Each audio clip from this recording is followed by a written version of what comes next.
often imitated, never duplicated. It's the post-game show here on Tusk Talk with Ty. And alongside me is none other than my fellow co-host on SEC Unleashed, Mr. Tim Neal. Tim, how you doing, man? Good, man. Glad to be here. It's a good night when Arkansas wins, even if it is the third string bowl. It's a good night when Arkansas wins. I don't care, man. Win's a win, man. Win's a win. Win's a win. If they had lost, okay, then this would be such a meaningful loss, right? I really don't think it would have, but because again, it's the third string bowl minus Taylor Green. Everybody else out there. So he went out there and won with a bunch of third stringers. He put on a show like we expected him to put on every game this season. 300 plus yards on 11 completions. So it was a hell of a performance. I don't know I think this is the YouTube channel that John Oliver's referencing here. This guy said that Texas Tech was going to just roll over Arkansas. I don't know if you saw that or not. I didn't see that. Oh man, I don't know. Locked On might need to vet the people that host some of their stuff on YouTube, because I thought that was a pretty wild take considering everything that Texas Tech had lost. I realized Arkansas, like you said, running with a bunch of second string. It was a makeshift offensive line. You had guys catching the ball and catching targets that hadn't all year for Arkansas. Third and fourth stringers playing. I get that, but like, Arkansas was just Texas Tech was outmatched the entire game. Well, here's the thing. I mean, Texas Tech lost 13 players to the portal, and we lost 20, but they were already the second to last in pass defense in the country. That's if they were full strength, and they weren't full strength. Yeah. So, when you look at that, if Talon has half a game, which he did because he threw about 52%. So if he has half a game, he throws for 300 plus yards. There's no excuse for us to lose because they were a terrible defense from the beginning. Our defense just had to not break. And I think we did really well, minus that second quarter where everybody forgot how to football. We actually played 3 quarters of football. So I think they decided they were playing, soccer or something in the second quarter. But after that, they remembered. Yeah, like one bad quarter. It wasn't that bad. I mean, the second quarter was, but overall, considering the the total offense and just the overall execution on the field, I thought this could have been. And they even pumped the brakes in the fourth quarter. Yeah. They could have scored on both of those final 2 possessions easily. Yep. So sorry. For the Texas, the locked on Big 12 Drake C. Toll guy, you're wrong, bro. You weren't just wrong. Arkansas nearly ran them out of the stadium. Now, to be fair, Texas Tech made some bonehead mistakes. The calling for a fair catch on the 2-yard line. 2-yard line. Yep. Oh my God, that was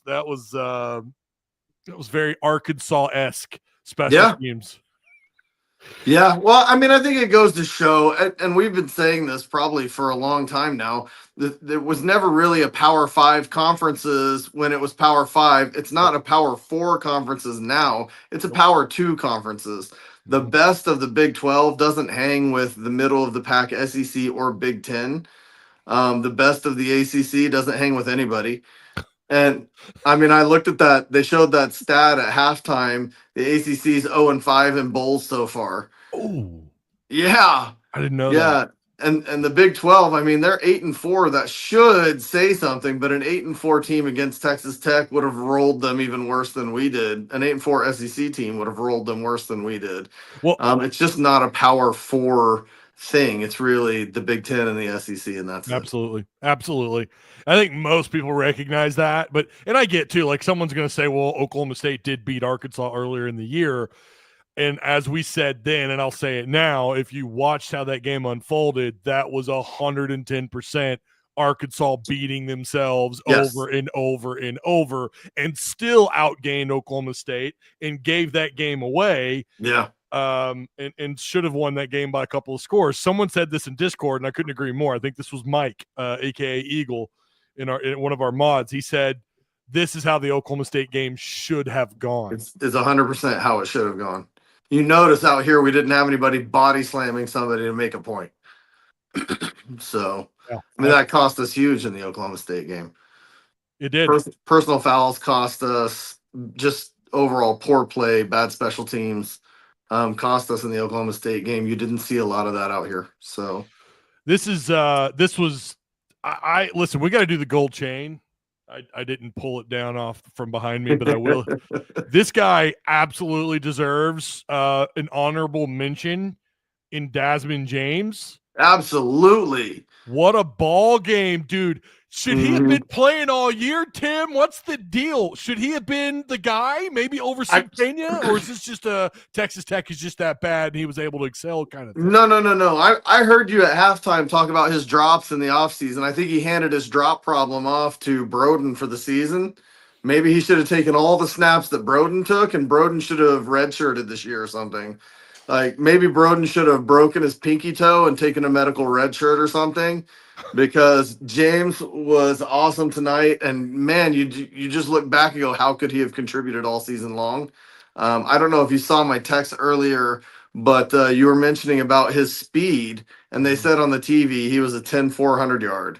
Yeah. So I mean, just speedy, and 22.5 miles per hour. I think is what they said they clocked him at. That's with crazy. The ball in his hands, in pads. That is absurd. That's crazy. So he had, out of high school, he had track offers from like NC State and a couple of other surrounding schools in that area, if I remember right. I know he had one from NC State. And then he had football offers from, I think, North Carolina, and I don't remember the other two. He had several P2, P3, whatever we want to call it, offers.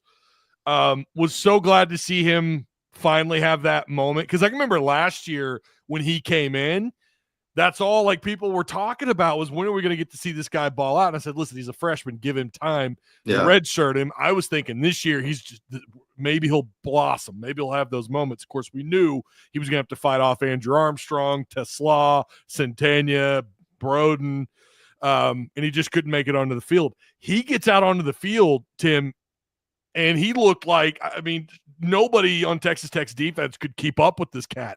Yeah, nobody could keep up with it. I'd love to say that you're not going to miss Armstrong next year, because he's going to look like that all of next year. But didn't we bring in something like 4 wide receivers out of the portal? I'm just hoping he gets a shot after watching tonight. I mean, honestly, I don't want to see him go in the portal next year because we brought in 4 or 5 this year. Yeah, I hope not. We got to remember they have until the 29th. Is that right? To enter the portal, and then I think so. Or no, hold on. I forgot how this works. I think it's to go into the portal, but they don't have to announce. People are mistaking it for, oh, well, you got to announce by the 29th. That's not correct. They actually have a little bit of time before spring camp before they announce, or else they got to sit for spring camp. And then after spring camp, you have another stupid ass transfer portal window, which don't get me started. Hey, really quick, shout out to Patreon supporters. Don't forget, guys, if you're a legendary status member, you're going to have a shot at one of these 3 awesome autographed cards, right? You got Scotty Thurman. That's an awesome one right there. Autographed. None other than Jonathan Williams, former Arkansas running back. And then Nick Smith right there. Those are all for legendary status members. For you to have a shot at winning one of those former Arkansas player signed cards. Also, shout out to Direct Service Overhead, the Garage Door Company. Same-day services, quality parts, affordable outcomes. Better than best results, hundreds of 5-star reviews. Give them a call, 501-244-3667. Again, that's 501-244-3667. That's Direct Service Overhead, the Garage Door Company. We have a super chat. Look at this. William Richards with the $20 super chat. How about those hogs? How about those hogs? Man. Oh, here we go. Now I can see the chat. I couldn't see the chat there for a second. There's been some doozies in there. I'm trying to keep up with them. I always tell Travis, this is the challenging part, is to make sure I'm listening to the guest and then also trying to keep up with chat as best I can. This is a call-in show, so if you guys want to call in, here's the link. We've got much to discuss. We still got to go over some numbers here, some things that maybe we observed that we liked or that we didn't like in this game. But yeah, there's the call-in link right there. So there you go. Tim, Yeah. God.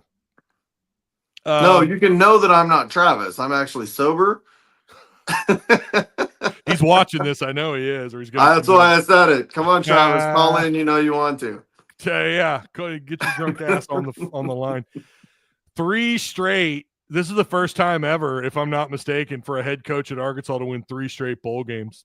I heard you say that. I didn't get a chance to check and make sure that was right. I think that's right. Someone please correct me in chat.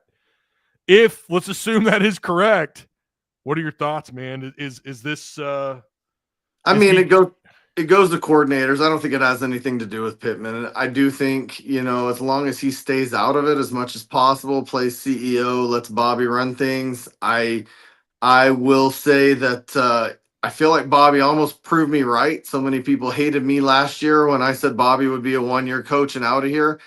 And he almost went to Charlotte, I believe, and then backed out of it. So he's gonna be everything I said. Honest to God, I said it's a 2-year thing, and he's gonna get year 2. So I really think as long as Sam shuts up and gets out of the way, he can keep his coaching job for a couple of years while Bobby runs the offense. I don't know about T. Will. Sometimes the bend don't break defense just breaks the hearts. But I'm hopeful. Yeah. We do have a caller on the line. We got Jeremy. What's going on, Jeremy? Hi, Hudson, man. How are you? Dude, I'm doing pretty well. Good. Actually. I'm glad you sorry. I didn't expect to be on so early. I was in the house and my kiddos are in bed, so I had to be quiet. I apologize. Oh no, you're good, man. I get it.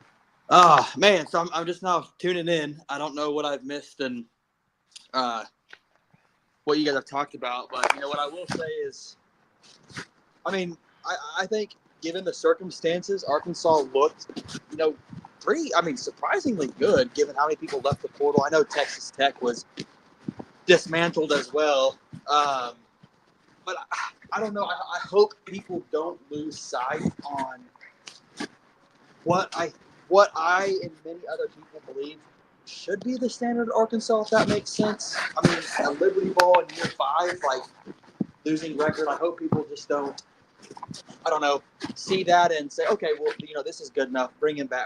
Obviously, he's coming back, but I think next year is kind of a make it or break it type deal. I mean, I hope Arkansas can, replenish in the portal and make a decent run and try to figure this out next year. In my opinion, unlikely, but it's kind of frustrating, Ty. I know. So you have said many times in the past, social media can be used to, get your voice out there, and in today's society, like it's one way to voice your frustration or whatever it may be. It's like, okay, I'm in a couple Arkansas Facebook page groups, and what the freak ever happened to freedom of speech? Dude, every post that I say gets taken down and I get kicked out of the group. I'm just being real. I'm not being rude. I want what's best for Arkansas, but it's let the freaking best idea win. Why are you censoring me? All I am saying is the university deserves more. I'm not saying anything rude, not taking any personal shots. I think Sam Pittman's a great guy. I want nothing but the best for him. Let the best idea win. It's a soft society, and this is a microcosm to the big picture. Can't even talk about freaking college sports on Facebook without getting banned, canceled, or whatever the freak it is. I don't want to get your channel banned, Ty, but again, just goes to how sad it is at the fact that I have to think that I can't even talk about my Facebook woes on your channel without getting you banned is freaking sad, my friend. So. Yeah, well, you're not wrong. I mean, some of those groups, some of those. Let me mute you for a second. Your mic sounds like you're in the middle of something. Some of those Facebook groups are real sensitive about what you post, how you say it. I have had several of my live show links taken down in those Facebook groups. I don't know why. I know some of them probably don't like me. I don't know, but some of them are pretty soft. All right, Jeremy, what else you got? I had to mute you for a minute. No, you're good, man. I have my headphones in. I had to walk outside, so it probably sounds like I'm doing stuff. Well, it's a lot better now. Okay, I took my phone out of my pocket. Maybe that's the issue. Maybe the headphones are sensitive. Nothing, man. That's really all that I have. I will say, though, I mean, despite the way that I feel about, Pittman and the future of this program, tonight did look surprisingly good. I don't think Texas A&M, or excuse me, Texas Tech is too good considering the fact they gave up like 35 points a game on defense, with their starters and with their, previous DC. But we did look better than I thought. So that's all I have. You two, Yeah. I enjoy listening to you guys. Take care. God bless. Thanks, and man. I'll finish the show, guys. Thank you. Hey, I appreciate you, man. Appreciate it. Yes, Yeah. sir. We got another caller. Oh, go ahead. I was just gonna say, I think that's a fair statement. I have not been high on Sam, and people call you not a real fan for it, try to cancel you for saying you're not high on Sam. I'm not high on Sam. I do think that he's hit his ceiling, but I do think if he stays out of the way, his coordinators can make him look better as a coach than he actually is. Mm-hmm. Yeah, and he deserves some credit for that. If he's able to do that. Listen, this is it is a winning season now. We can officially say that. Yeah. He's had I would say 2 disappointing seasons and then 1 really bad season. And then he had 1 good season, and then I don't know what you want to make of his first year. I think all things considered, when he had 0 conference wins and, the 2 previous years, and he comes in and wins 3, although it should have been 4, Auburn, looking at that game, that was pretty impressive. I think overall he's not as bad as some people make him out to be. However, yes, would I prefer them make a change for year 6 or to prevent year 6 from happening at the time at the end of the regular season? Yeah, I would have been all for making a change. Absolutely. And I don't know who this is targeted at. Sam Pittman just won the national championship tonight. I don't know if that's because we dared to compliment Sam a little bit because we're not all in on the negativity necessarily or what, or if that's just a shot at someone in chat. But yeah, the standard shouldn't just be making a bowl game and then winning said bowl game. That shouldn't just be the standard. The standard should definitely be higher. I feel like the coaching situation is very much like a presidential situation. The coach gets all the credit and all the blame. President gets all the credit and all the blame. Yeah. But Congress runs the country, and all the people behind the scenes run the country, and the coordinators run the team. And so again, he can look really good or he can look really bad, and a lot of that can come down to the people actually running the team. And if he stays out of the way, things will be just fine, maybe. Yeah. Stop being so negative. We won. I don't know who that Look, again. I'm happy with what I saw. And is this the first game we came out in the second half and took control of the game in the second half in the third quarter? Is that the first time all season? I loved it.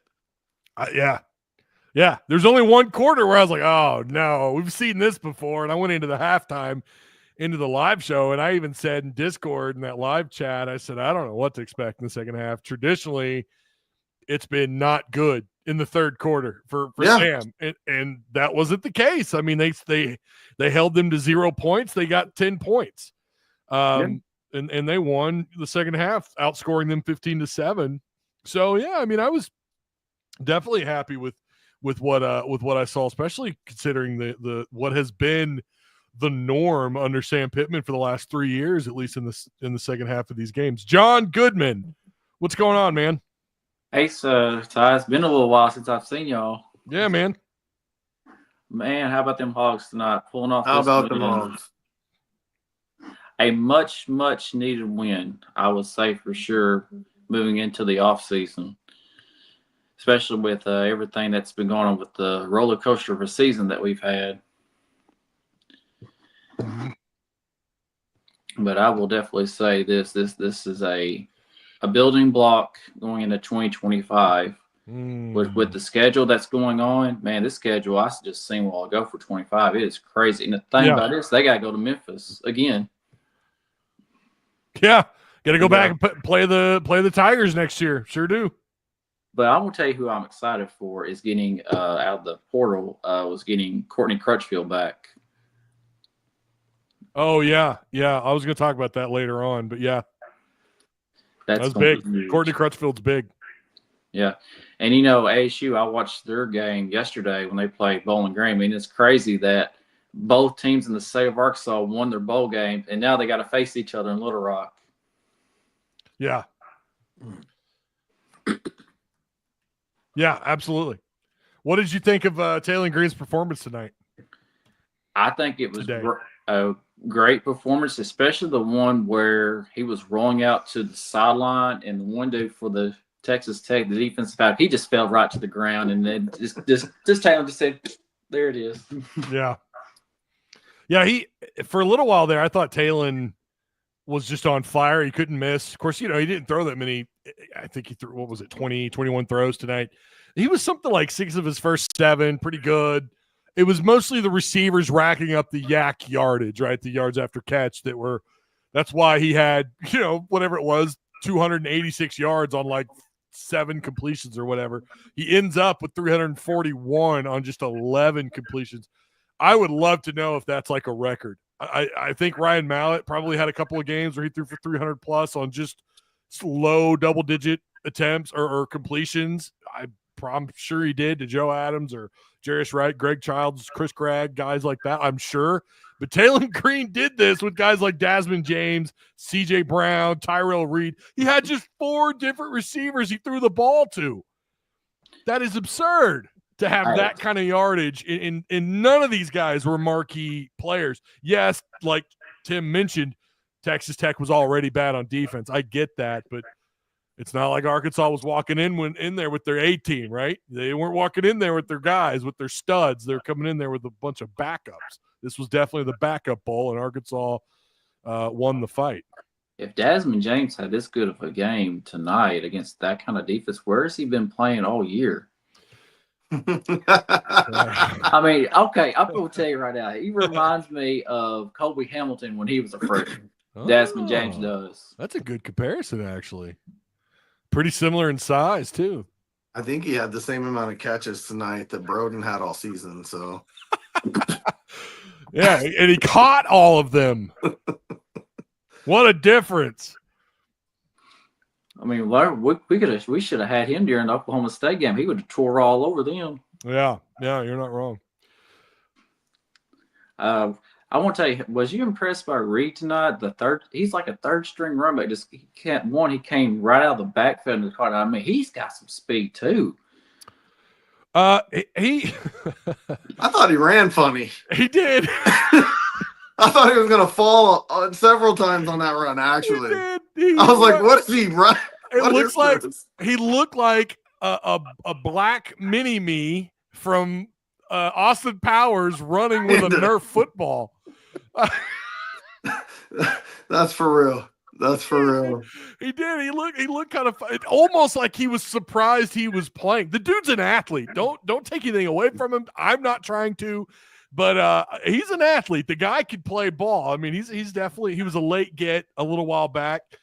But yeah, I mean, he had that 47-yarder. What did I? Ashton Wilson in the chat. Reed is 33 years old. Chill out there, Indiana Jones. Oh no. At least we didn't miss the field goal tonight. Yeah. That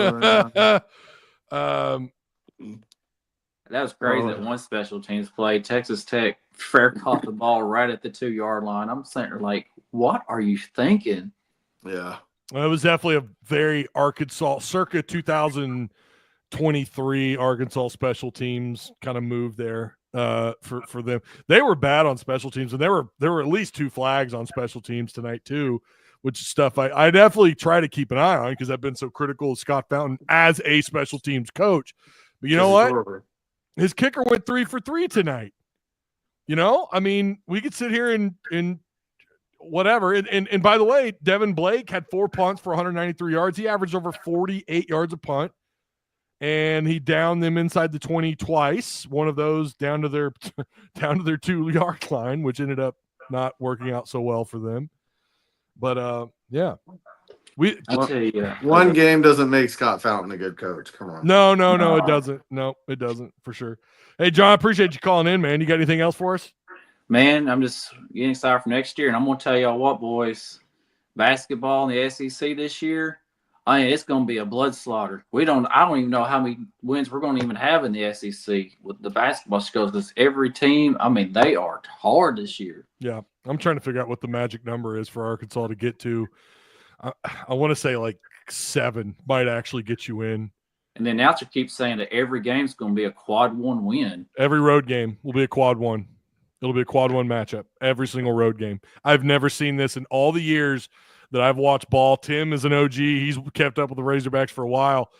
I can't ever remember, the whole quad thing and all this, the net rankings, not all this has been around forever, but I don't know that I've ever seen so many impactful road games or home games in the SEC ever in my lifetime.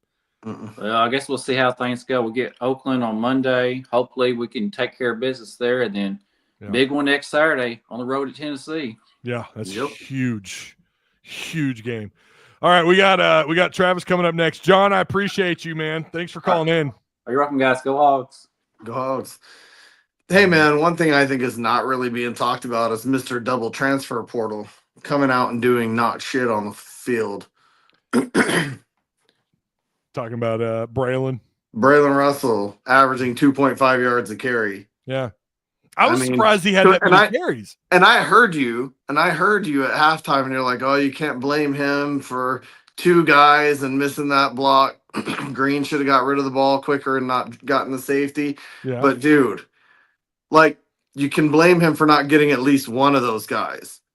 It was like he was scared he might actually have to take on either one of them and kind of dodged them instead of blocking them. I saw it as he didn't know which one to take on, and he kind of stuttered for a minute or a second.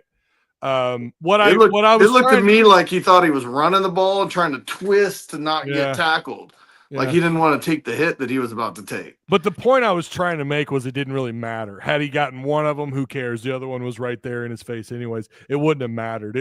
Green absolutely should have gotten rid of that ball quicker. And I agree with you on that point, except it's your job. Do your job, especially if you're going to go to the transfer portal and complain about your position. Well, he lost 50,000. Then do your job when you have a job to do. Period. He lost 50,000. He's gonna have to ask for 50,000 less now on his next when he goes into the portal.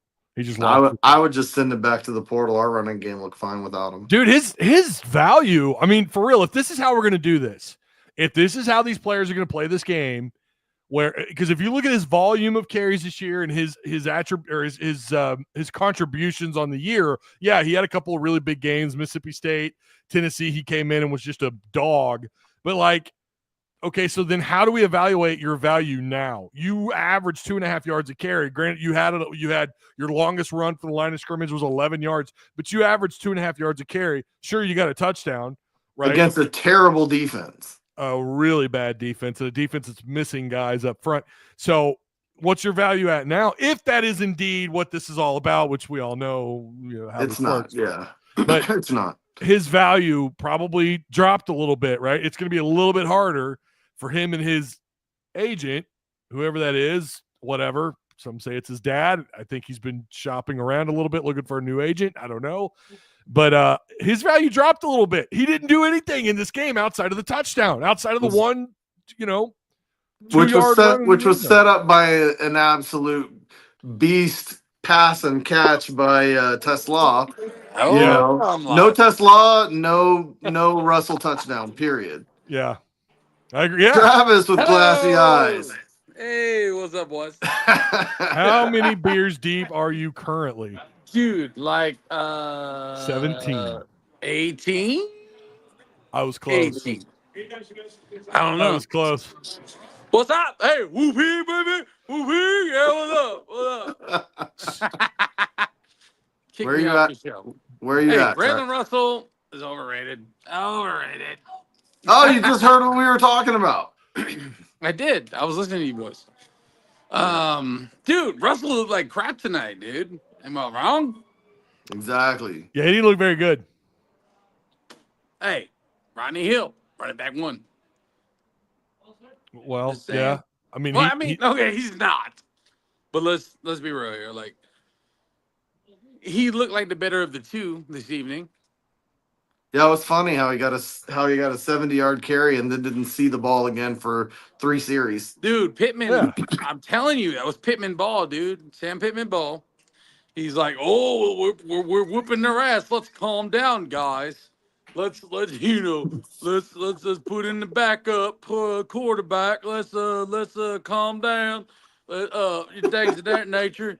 I'm just saying, like, dude, it's Pittman ball 101. This is what he does. He fucks it up. Oh, F's it up for us. You know what I mean?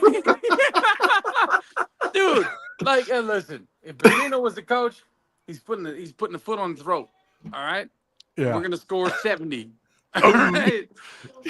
Oh my god.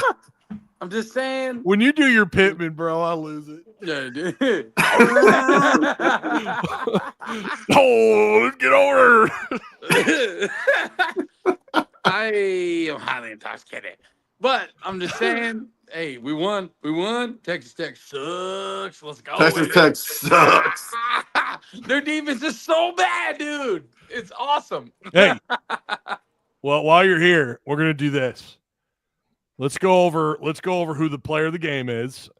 I want to know if you guys who you would give the player of the game. It doesn't necessarily have to be backed up with stats, right? It could just be whoever you want to be player of the game. And Chad, I want you to do the same thing. If you're watching this after the fact, I want you to do the same thing.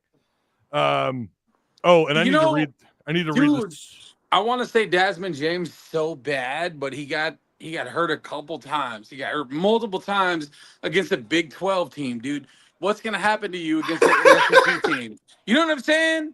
Like, look, he did great. I'm trying to set this phone down and make it stationary. Hold on. This guy gets banged King up. Command, you're right, bro. You're over King here. Command, you're right. Point of view, public intox arrest coming up. What's it called? A PI? PI in route. Let me read this super chat really quick. Let me read this. Hey, Ty, I can't call in. My 9-year-old is sleeping on my chest. Or 9-month-old is sleeping on my chest. Nice to see our defense finally creating turnovers and points. Yeah, a couple of picks for the defense. Brown, Desmond, Shipley, Jukaj. Where's that been all year? Yeah, I know. Jukaj looked really good tonight. I'm going to be real with the with you. safety. I'm going to be real. And I hope I'm wrong about this if he does come back. Jukaj, I don't think would be a huge loss if he were to. I know he looked good tonight, okay? But I just kind of think he was not so great this year. June College looked good because Landon he pulled the only sack we got all night, but he didn't. Yeah, they had one sack, and it was his.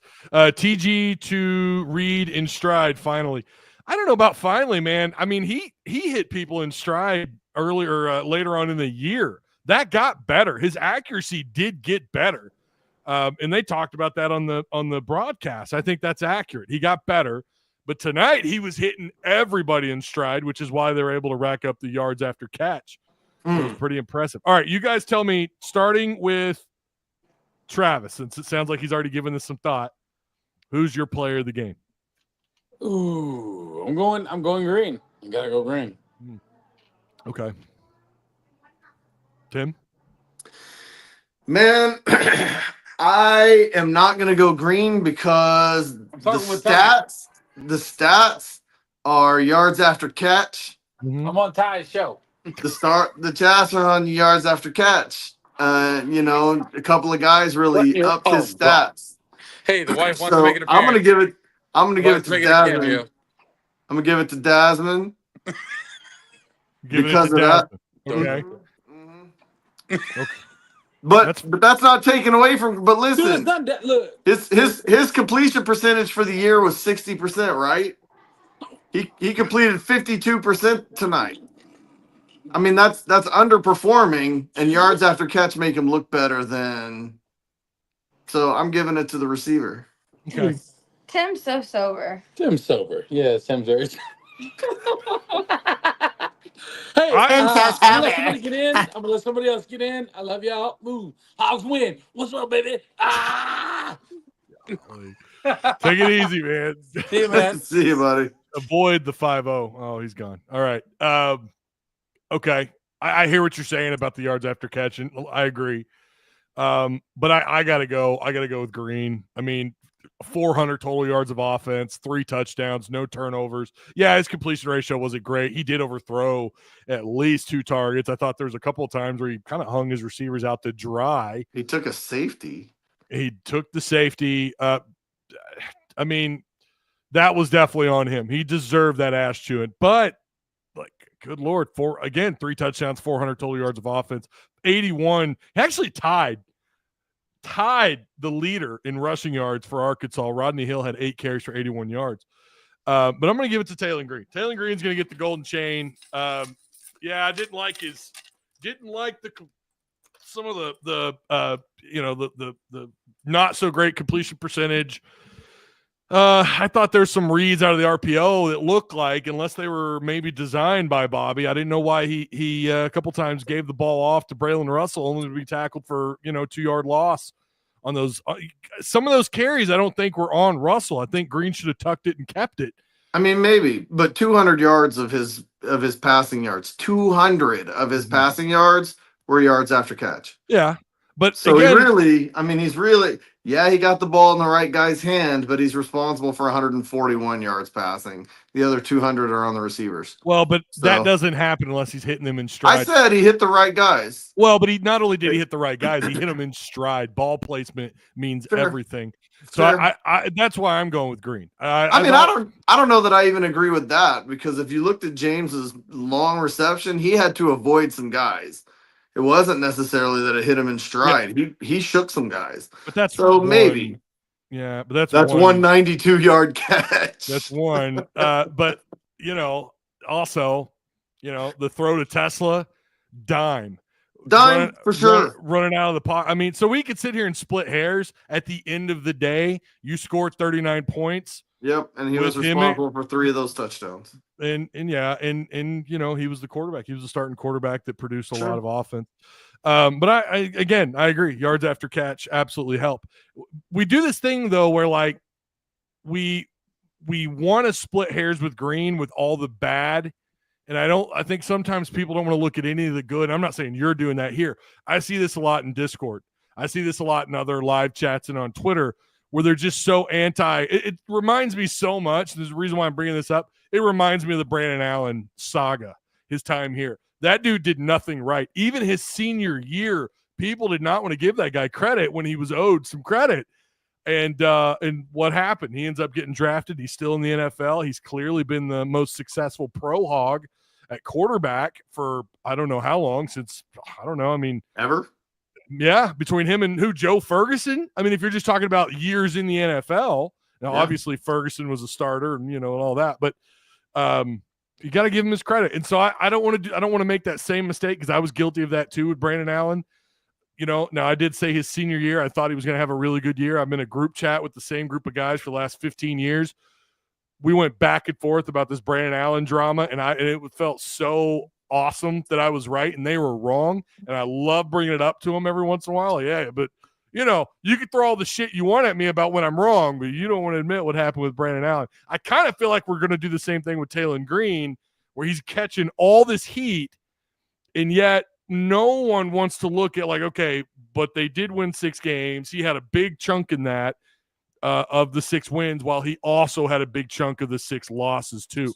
So I think it's important in the offseason and moving forward that we recognize, and you've also got the green sunshine pumpers, where the guy, he's not guilty of anything. He has, no issues at all. It's all Bobby Petrino play calling, or it's the offensive line, or it's receivers dropping balls. I would argue it's all the above, excluding Bobby. Bobby's, I mean, my God, the total offense this year was great. I just wish they could have scored a little bit more. That comes next year, I promise you. Look at Bobby historically. Next year will be better in the red zone. I mean, that's just who he is. I think you're right. I feel like that's what's going to happen. I feel like that is the next step, is then score. It may not be 37 points a game, but they'll improve, because I think this year in conference play, I think they were at 22 points, 23 points a game. So even just getting to like 30 points a game in conference play would be a huge boost. The legend 86 says hopefully Green can carry the momentum into next year, and I couldn't agree more, and that's a perfectly reasonable take.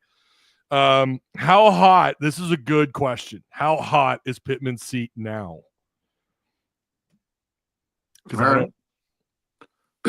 I mean, still hot. I don't think it's that hot right now, to be perfectly honest. I think it should be probably hotter than it's gonna be. Would 6-6 get him fired next year? No. You don't think so? No. Okay. 6-6 will piss the fans off, but I don't think it gets him fired. He has to have a losing record to get fired. Yeah. Yeah. I think 5 and 7 gets him fired. 6 and 6 gets him a bowl. If they win the bowl, he's definitely not fired. That is the mediocrity that Arkansas accepts. 5 and 7 gets him fired. This is a very honest take, and I love this. I want Lamar Jackson clone so bad that I am overly critical of DJ. At least he's being honest. Yeah, He's man. being I honest. don't blame you. I don't blame you. I think that's fair. You know, I looked it up. Again, I always tell people fact check me if I'm wrong. Lamar Jackson never threw for above 58% completion in his time in Louisville on a season.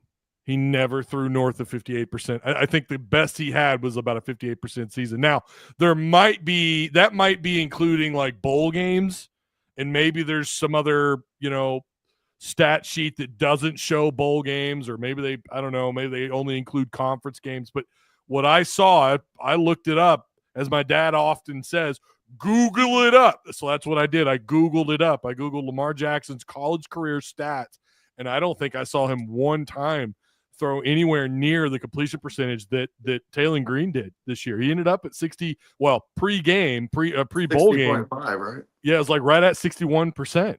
So I'm not saying he's Lamar Jackson. Please, I can already hear people now. Like Lamar Jackson that dude actually scored points. That dude actually got points on the board.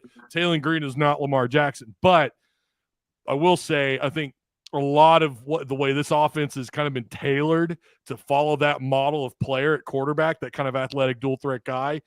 I think Green's done a decent job. I realize we can sit here and hate on him for all the things that he does bad, but I think he deserves some credit.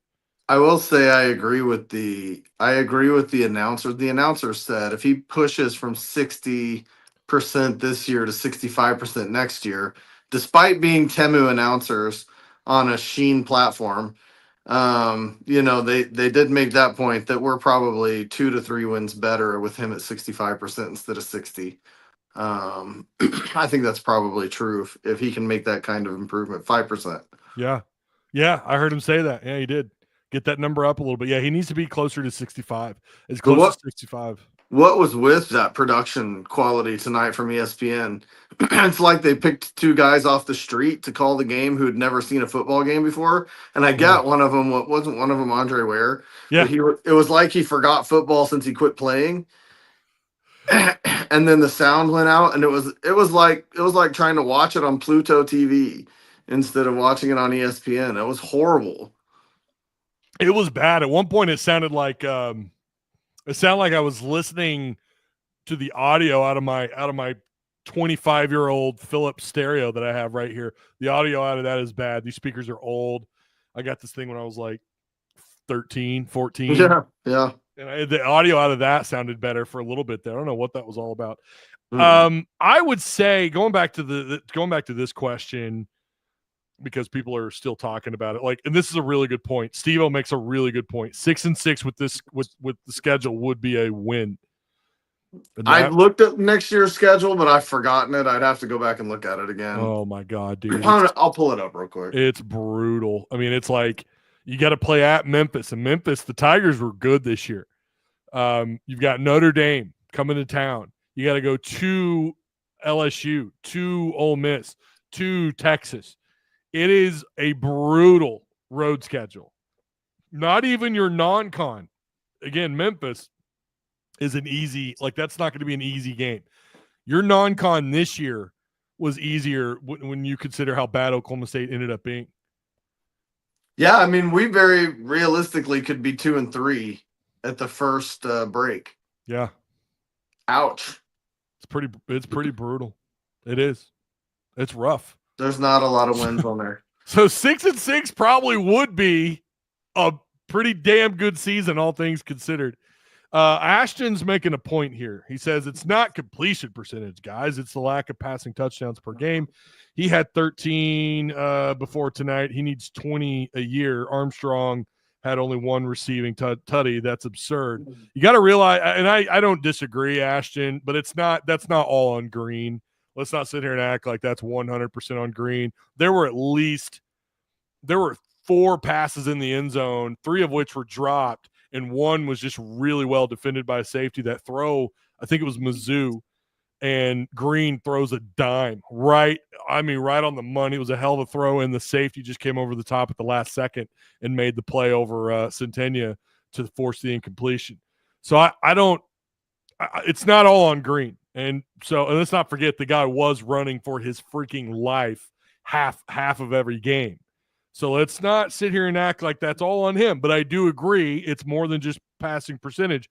There are plenty of quarterbacks in PFF. If you look inside their numbers and their analytics, there are plenty of quarterbacks out there that throw a lot of easy touch screens and high percentage short yardage throws that rack up these completion numbers. That doesn't mean a damn thing. That's fair. I should say it doesn't mean a damn thing, but it's not as impactful as like hitting a receiver in stride, going through your reads, assuming you have the time to go through your reads, making the right decision, either pulling it or throwing it. It's all the above, just like the shit show that we saw last year at times on offense when these guys couldn't get out of their own damn way. It seemed like Armstrong being gone forced TG to spread the ball around. Well, he had four different receivers tonight. Yep. I never bought one of those was a running back. So yeah, one of them was a running back. I never bought into his timing was the issue. Like, not to what some of the past comments I've had on my channel, not to what those people speak to. And then it's like, okay, well, you have to explain if he's struggling with timing, like timing being his issue, then Andrew Armstrong enters the conversation. Andrew Armstrong and him were clearly on the same page. They were in sync together, and that's something that you form throughout practice. You develop that through camp. You develop that in these live game situations. And he clearly, I don't know that timing was ever his issue as a quarterback. I think sometimes guys, you definitely don't have trust in some of these guys. I mean, when you consider, we just sat here and made jokes about how many drops Broden had this year. I mean, that dude dropped a ball every damn game he played in. Every game he was targeted, he had a drop this year. Centennia had drops. Believe it or not, Andrew Armstrong, I think, had 2 on the year. Not that that's very many, but Ty, do you think Pittman needs to get another running back? I wanted to ask you, Tim, Crutchfield is back. That's pretty big, man. I don't know how else to put it. Like, I was very hesitant about this portal class up until like last week. And then now we look at what they've got going on, and then you bring in Crutch. Holy hell. Like, okay, now that wasn't a surprise. Anybody who's a Patreon supporter, this was not a surprise. We've kind of been expecting him to come back home for a while now, and it happened. But again, Crutch is pretty big. And then not only him, they pick up Omega Blake out of Charlotte. Yeah. He's got pretty decent PFF numbers. What do you make of those two? How big do you think this really is? Or is it overblown? No, like I said earlier, I hope that bringing in what appear to be some great receivers doesn't take away from Desmond James' performance tonight, and that he still gets a shot next year. Because it looks like we're bringing in some great receivers. But that being said, Crutchfield doesn't have a stat on the season. And to go back to something that you said earlier about offensive line, like Taylor Green was running for his life most of the season, and it looks like we got some great potential in offensive linemen, particularly I can't remember his name, but out of Oregon, that big beast of an offensive lineman who didn't really play for Oregon. There's a potential there that our offensive line is huge and rolls over people, and Taylor Green has time to read and throw to the awesome receivers that we have, and it could be a big deal. Or someone like Crutchfield, who we have great expectations for, may turn out to be not all that great next year, because we don't really know. We know what we saw and why we recruited him, but he didn't see the field for Missouri. I don't know, man. I just don't know. And I hate to get my hopes up on this offensive line, because I did this year, get my hopes up on what we brought in for the offensive line, and they proved to be pretty much Swiss cheese. That's fair. So that's fair. I mean, I want to say we brought in 3 or 4 wide receivers, and our wide receiving core looks stacked. I do think we probably need another running back. I think that Braylon Russell overvalues himself.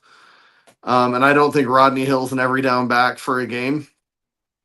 So I think we do probably need at least another running back. And I do have a lot of hope that the stacked wide receivers and these huge offensive linemen we brought in are going to do something next year. I'm definitely not down in the dumps about it. I'm tempering my hope right now with that. I will say, from the offensive line a year ago, I didn't really know what to make of Addison Nichols, who came here out of Tennessee, Fernando Carmona, who came here out of San Jose State, whose PFF numbers, by the way, were really good. And we knew those numbers were going to take a shot. I told everybody last year, look, he's not going to have these numbers in the SEC. However, he did end up all SEC. Even if it was third string, and I people know how I feel about that. I really wish it was just first and second team. Everything else just kind of feels like a participation award for sure. And but he earned it, and his numbers are actually, I don't have them in front of me, but his numbers are actually pretty solid. I would say this year they found an upgrade to even his position in Corey Robinson out of Georgia Tech. I mean, this guy, first off, he at least played. I get it. It's the ACC. It's not the SEC. I 100% agree. However, a PFF grade of 91.2. That's 4 flames if you're a Tusk Talk with Ty Patreon supporter. You know all about that. His run block grade, not super great, but 1,600 plus snaps, almost 1,650 snaps, nearly all at left tackle. In his career, gave up just 6 sacks, 30 hurries. Last year, on 539 snaps, he gave up 0 sacks and 3 hurries. I mean, it's a power 4 guy, so you don't hold that against him quite as much as some of the other, even if it's the second worst power 4 conference. 100%. Yeah. I mean, it's not like he never played anybody, to be fair. That's pretty impressive. And again, please, I'm always open to being fact-checked. Anybody who's watching this, go back and look if you could find those numbers. 539 snaps, 0 sacks, 3 hurries. That's an upgrade to Carmona. I'm sorry. I think it is. Yeah. I think it will be. Caden Kittler out of UCF, the center. Love this guy's size. He's built lower to the field. He's 6'3", 295 pounds. Really good pass block numbers. Again, this is a guy that gave up 0 sacks, just 12 hurries. 9 hurries allowed last year. I'm with you. I think I'm cautiously optimistic, but I was last year as well. Yeah. So, here's the thing. Was last year's offensive line or 2024's offensive line better than 2023's offensive line? I mean, it feels like it. Talon died a little bit less on the field than KJ did. Oh, my God. KJ was like roadkill half the season. Oh my God, it was so bad. It was so bad. Yeah. So I know everybody wanted to blame KJ for wins and losses because he was built like Cam Newton and should have ran over everybody, but you can't run into semi trucks over and over again and keep standing. Yeah. I feel like Talon had a little bit better offensive line than KJ did. I think so too. I think he did. But yeah, they still, I mean, we saw it tonight even. I mean, he definitely was running for his life a little bit tonight. But yeah, so going back to Courtney Crutchfield, here's some of the things just to let you know, for anyone who's out there who's kind of out on the weeds on this. 6 foot, 190 pounds. Like Tim said, he didn't play. He redshirted, so he'll be a redshirt freshman when he steps on campus next year at Arkansas. He was recruited by Kenny Guyton. That was his lead recruiter when he was a high school recruit. 247 comparison was to CeeDee Lamb. What? That's unreal. I had to look at that twice. All-American Bowl selection, was the member of the 247 Sports 2024 Freak List. So now he's going to be at Arkansas. Omega Blake is an interesting get. 6'2", 180 pounds. Another little bit leaner, taller receiver. This dude at South Carolina didn't really take off. He had just 20 catches for 250 yards, 2 touchdowns. Last year at Charlotte, just 32 catches, 795 yards. That's 25 yards per reception, by the way, and he did have a 75-yarder last year, 9 touchdowns. So I don't know what we're getting in Omega Blake. I know he was a hot commodity once he hit the portal. I don't know if I'm as big on him as everyone else is, but he is help.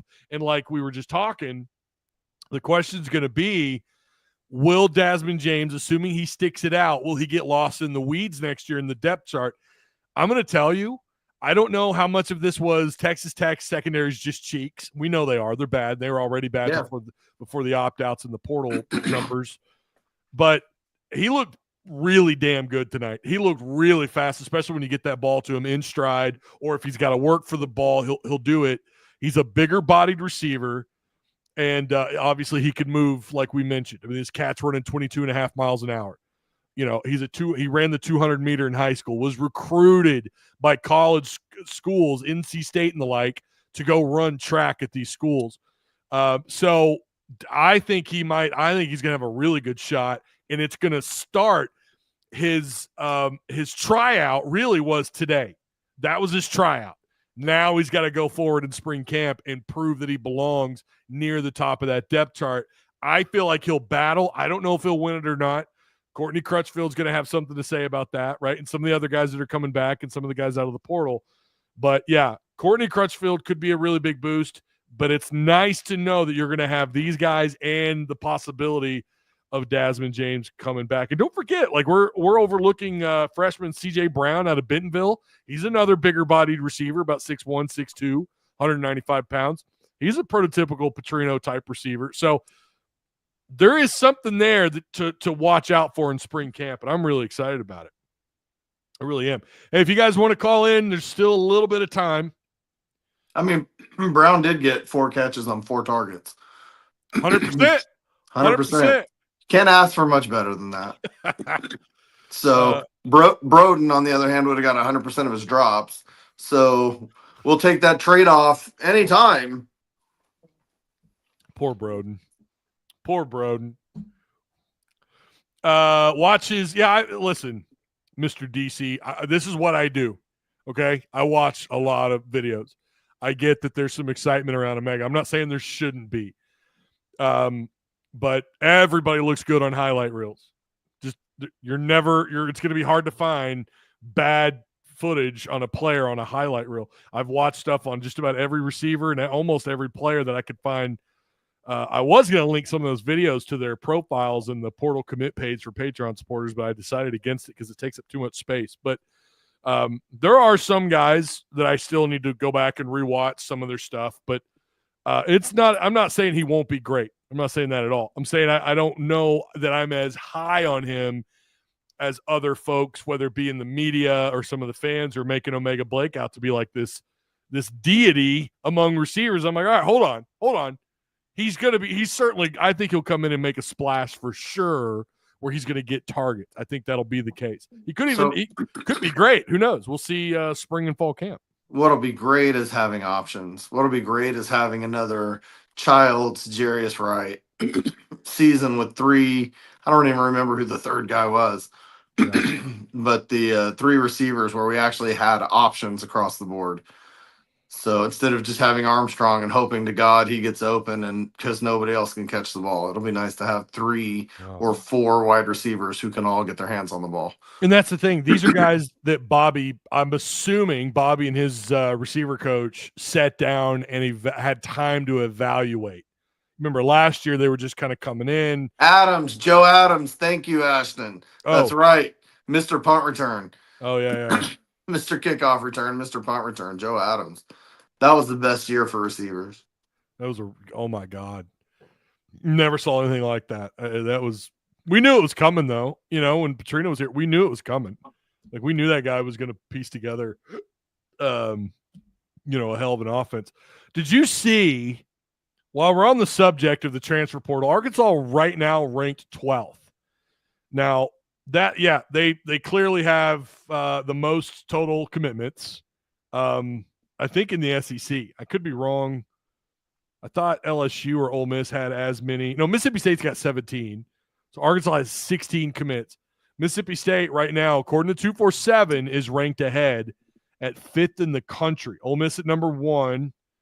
or LSU at number 1, excuse me. Ole Miss at 3, Auburn at 4, Mississippi State at 5, Kentucky at 7 with 14 commits.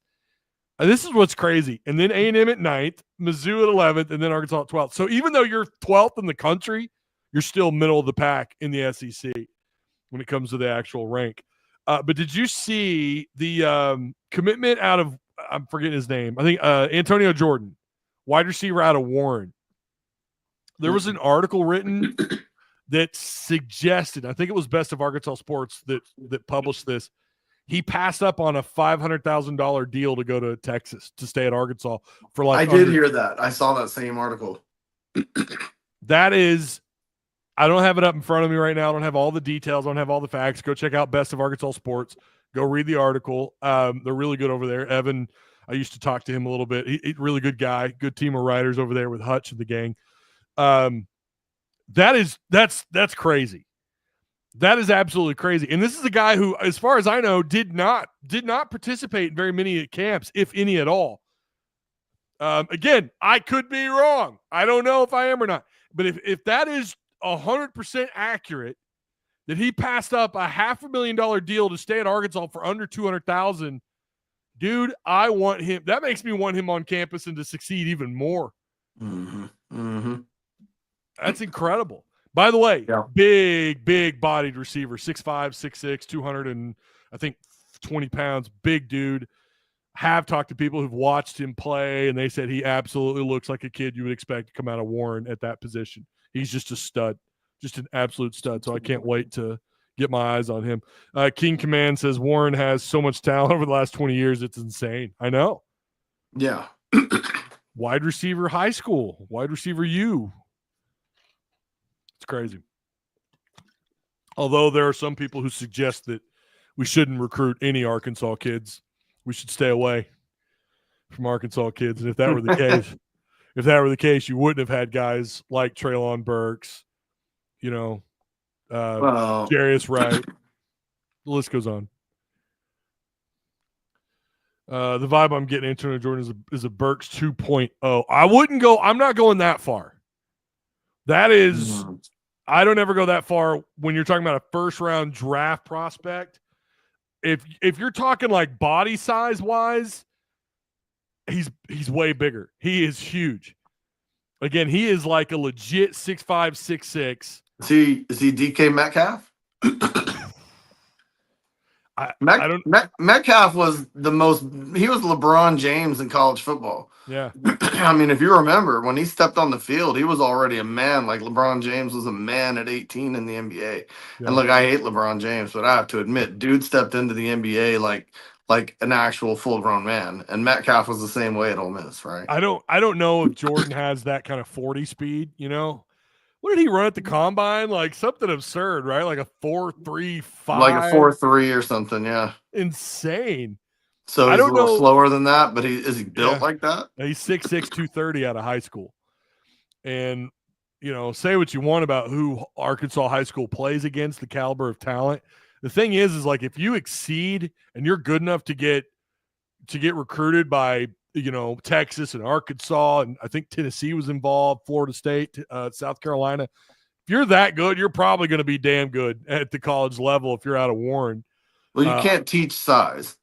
Absolutely. You can't coach size. You don't coach a guy up to 6'6", 250. Exactly. Yeah, and that's the other thing too. I don't think he camped at all in terms of like the big camps. You know what I mean? The big camps where you go and you've got all these analysts, these recruiting analysts, with their eyes on you.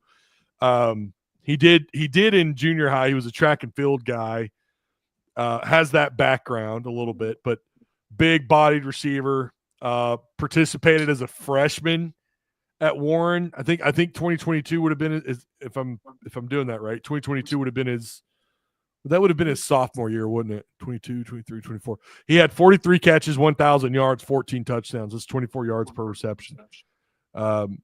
Monster receiver. So, again, that's going to be another guy I've got highlighted. Assuming I'm invited back for to be credentialed to go to practice, I've got his name highlighted. I'm going to be keeping an eye on him. I'm going to definitely find out what his number is. Assuming I think he's eligible for spring camp. I may have to reach out. I'm pretty sure he's eligible to be here for spring camp. So, but if he's not, it's not as if there's not a bunch of other players I'm, again, going to have the opportunity to watch, including Courtney Crutchfield. Ty, is Russell lacking explosion at his current size? I thought again, not to pile on with what Tim was saying earlier, but pile on. He's overrated. Bro, he looked so slow off that first step when he had the ball. Mm-hmm. I was legitimately surprised by that. And I thought, well, how many, Pittman said he participated in like 5 or 6 practices. Maybe he didn't. I don't know. What did he do in those practices? It didn't look like the guy that we saw against Mississippi State or Tennessee. He ate. That's what he did. Yeah. He sat on the sideline and ate. He was slow. He didn't hit the hole. He got wrapped up easy. Yeah. It wasn't. I mean, there's something to be said for the big backs, the 235 to 250 backs that roll over people. There's definitely something to be said for having those guys. Yeah. But he didn't hit the hole and he didn't explode through people.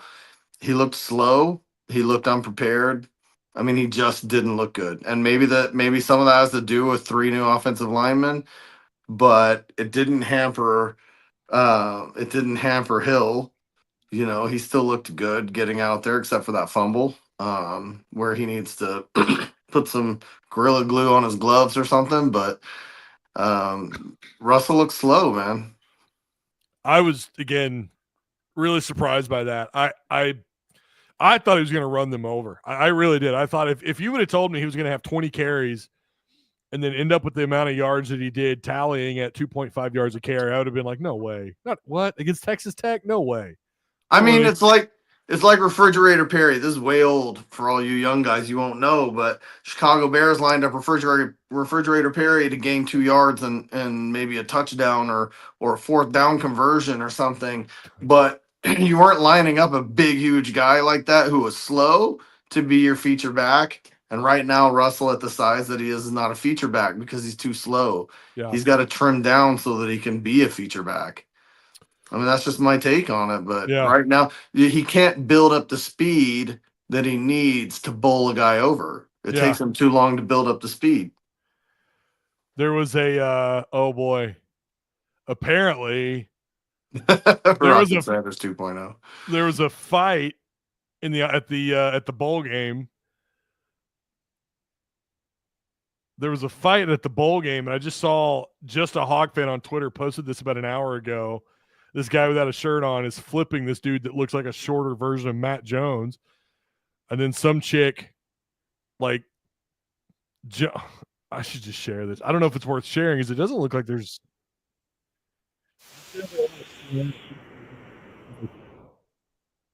no fist thrown. Damn it. That's too bad. Though 39 retweets, 225. It's got 82,000 views. There's not even any fist thrown. That's disappointing. Here, I'll retweet it. You guys can, if you follow me on Twitter, you can go look at it. We'll have to watch it later. And for the record, so I want to scroll up here just for a second. Ashton says he saw Burks play. I was talking with a writer when Burks signed with Arkansas, and he made a really interesting comment about Burks linebacker. Said that he had watched so many kids play linebacker, and this is someone who has written in a lot of different places, writes for Hootens magazine. I cannot believe I'm farting on his name right now. We had him on when I was on another show years ago, but anyways, we're talking about Treylon Burks, and he said he was the best linebacker he had ever watched play in Arkansas high school football. And this is a guy that has watched 30 years of high school football, watched some really good players come out of this state, and was like, Treylon Burks was a better linebacker than any of them, and felt like he would most definitely be able to play it in the SEC. Obviously, it worked out fine for Treylon Burks because he was a first-round draft prospect. But yeah, so I have too. I've not seen him play in high school, but I have talked with some folks who thought that Treylon Burks was an absolute freak, and they're saying some really good things about this next young man coming out of Warren. Yeah, Rocket Sanders 2.0 for sure. All right. Well, I think we got it covered. I think we did it all, man. Tim, this football season was a blast, man. I'm really happy we got SEC Unleashed kind of off the ground. Yeah, it's been fun, man. So it's I appreciate you guys, creating that and bringing me on. That was really fun, and I can't wait to record. I know or to go live again with you guys. I'm sure we'll do that next week. Hopefully, assuming we all are on the same schedule. Assuming Travis didn't get arrested tonight after. If they call me wanting to bail them out, I'm going to tell them. I live closer. I'll go get them. I would bail them out if they asked me to. Really quick. Hey, Ty. What's up, Roundtable Talk? Hope you're doing well, man. Hey, Ty, just dropped to hit the like button and celebrate football season finally being over. Hey, man, 7 wins, though. I mean, I get it. We're not supposed to be happy with it, but it could have been worse, right? It could have been. We could have not gotten a bowl. Yeah. It could have been, man. No, I'm excited about SEC Unleashed, especially with basketball coming up. I hope that we've started to really pick things up with this team and everybody's starting to hit on all cylinders. I think that first game, Tennessee, is probably going to tell us a whole lot about how SEC schedule is going to go. So I guess we'll be talking that next week and taking a look at the SEC around the conference and see what it looks like. Absolutely. Tennessee's going to be wow. What a way to start things off in SEC basketball for Arkansas. For real. We'll be covering it. We'll be talking about it. We'll be doing it there. Excuse me, on SEC Unleashed. I'll be doing it here as well. On Tusk Talk, I could talk until the dogs come home, right? Till the moon comes up for the next night. I could talk about it all night, man. I'm all about some SEC hoops. It's going to be great. So, again, thanks to everyone for stopping by. Shout out to Patreon supporters and, of course, direct service overhead the garage door company. Speaking of Travis Ford, same-day services, quality parts, affordable outcomes. Give them a call at 501-244-3667. We're going to end on this note. Keeping it to get on the edge, have some success out there, get everybody outflanked, and then come right back with Kyle Eckel. Eckel has 9 carries in the middle of the field, and Candido